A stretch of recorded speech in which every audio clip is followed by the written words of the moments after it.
Ici Radio Taïwan International. C'est François-Xavier Boulet pour vous présenter l'émission Taïwan en ébullition.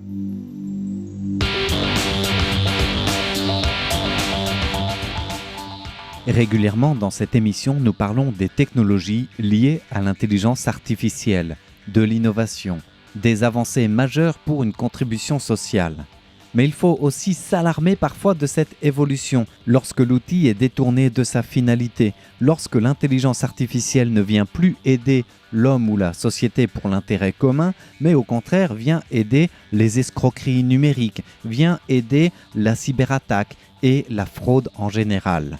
Et c'est justement l'occasion de vérifier et de voir comment on peut et on doit renforcer la lutte contre les cyberattaques à l'ère de l'intelligence artificielle pour rendre en quelque sorte ces lettres de noblesse à la technologie, à l'outil connecté, intelligent, tant qu'il reste à sa place. Et ça peut parfois faire très très peur. Parler d'escroquerie numérique, c'est parler de l'intelligence artificielle qui va créer d'elle-même des propres pièges hyper personnalisés et même de plus en plus difficilement détectables par les contrôles de logistique et de logiciels de sécurité. C'est aussi évoquer les fameux deepfakes. Vous savez, votre visage qui est utilisé malgré vous, détourné. Bon, ça concerne surtout des célébrités, des personnalités politiques, mais personne n'en est exempt. Et ce deepfake est aussi vocal, comme nous allons le voir dans un processus criminel développé de manière accélérée, malheureusement, par la technologie, en 4 étapes bien précises, mais qu'il est possible tout de même de déceler en renforçant la sécurité technique, en renforçant l'innovation technologique contrôlée, encadrée et utilisée à bon escient. Alors nous parlions presque d'un nouvel enjeu avec l'intelligence artificielle comme, malheureusement, de plus en plus moteur de fraude massive. Une tendance que nous partage d'ailleurs le vice-directeur de la production de Trend Micro, Yen Shen, qui s'est accentuée et accélérée ces 2 dernières années à l'heure de l'intelligence artificielle. D'après nos observations, les méthodes de fraude ont connu une évolution spectaculaire ces 2 dernières années. La principale raison est liée à la popularisation rapide des outils d'IA. Auparavant, pour les fraudeurs, la constitution d'un matériel frauduleux et la formation du personnel prenaient un temps considérable. De ce fait, les scénarios qu'ils pouvaient préparer étaient relativement peu nombreux. Cependant, l'IA étant ce qu'elle est aujourd'hui avec la puissance qui lui est attribuée, elle peut même cibler des groupes ou des individus spécifiques. Par exemple, si vous partagez des informations sur Facebook, après analyse par Facebook, un scénario de fraude peut être automatiquement généré à votre encontre. Cela permet aux fraudeurs de mener des fraudes à grande échelle en un temps record.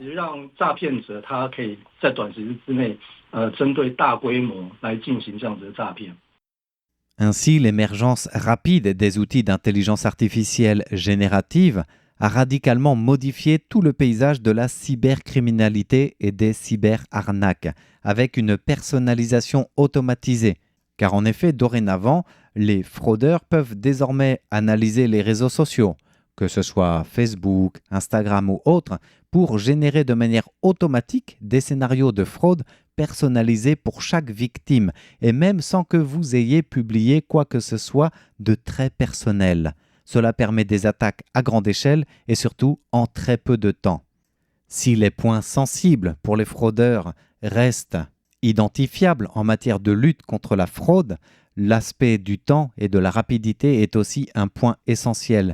Autre aspect aussi, les modes de vie quotidienne, que ce soit les achats en ligne, que ce soit le tout partagé de manière connectée ou autre, qui rendent de manière d'autant plus vulnérable tout un chacun. Même si, encore une fois, les organismes de lutte contre la fraude développent de nouvelles techniques et ont réussi à esquisser des schémas types, entre guillemets, utilisés par les fraudeurs, souvent un processus bien huilé, en 4 étapes, depuis le ciblage de la victime jusqu'à son gain de confiance, pour tenter, par des manières souvent détournées, de l'attirer dans ses filets. Le professeur Yen Shen nous décrit d'ailleurs ces étapes de processus et ce qui est un peu spécifique à certaines régions très connectées, comme Taïwan, en matière de cyberarnaque. Le processus d'exécution des arnaques courantes actuelles se divise en 4 étapes. Outre le premier contact puis le gain de confiance de l'utilisateur, les escrocs commencent ensuite leur processus d'arnaque en contournant plusieurs barrières et en recourant à plusieurs outils de redirection en ligne pour que l'action vienne de l'utilisateur lui-même et éviter ainsi les contrôles des logiciels de cybersécurité.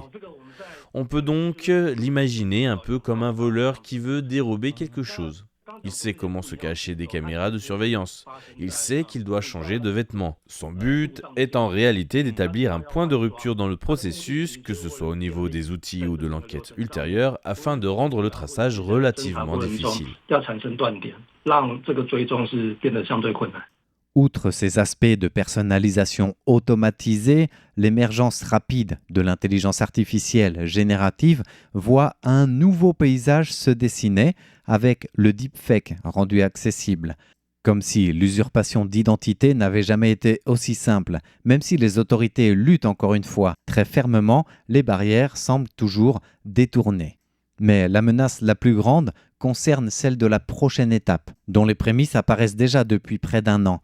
Il s'agit bien sûr des agents d'intelligence artificielle, avec l'intelligence artificielle non plus générative mais agentique, c'est-à-dire un outil IA capable d'automatiser des tâches lui-même pour vous en devançant vos besoins et vos demandes, comme des achats en ligne.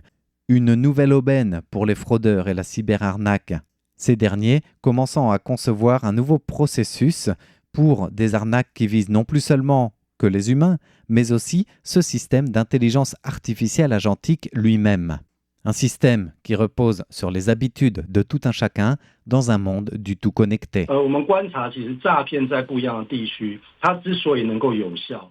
La fraude en ligne est très efficace dans certaines régions car elle est intégrée au mode de vie des populations locales.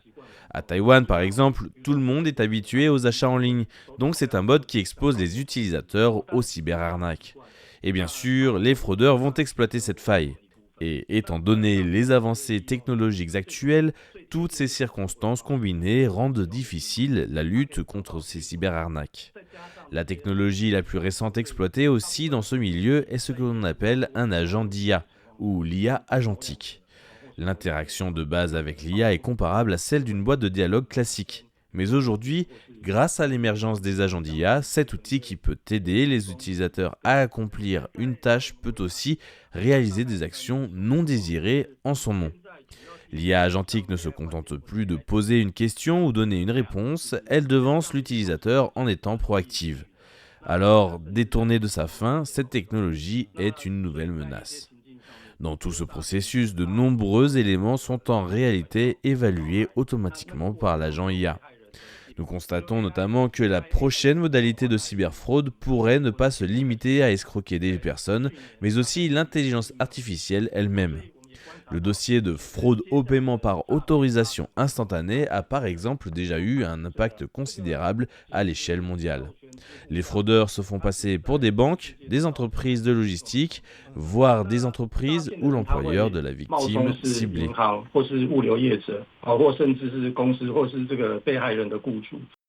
Alors, comme le professeur Yen Shen, vice-directeur de la production de Trade Micro, l'a mentionné, le contexte taïwanais est un des lieux propices aux cyberattaques. Pas seulement pour ces questions géopolitiques, mais aussi pour le mode de vie de tout un chacun. À Taïwan, les types de fraude sont similaires aux tendances mondiales, mais leur efficacité repose sur une intégration parfaite, entre guillemets, dans le mode de vie local, avec la culture des achats en ligne. Le e-commerce est tellement généralisé que 2 voire 3 générations l'utilisent de manière quotidienne.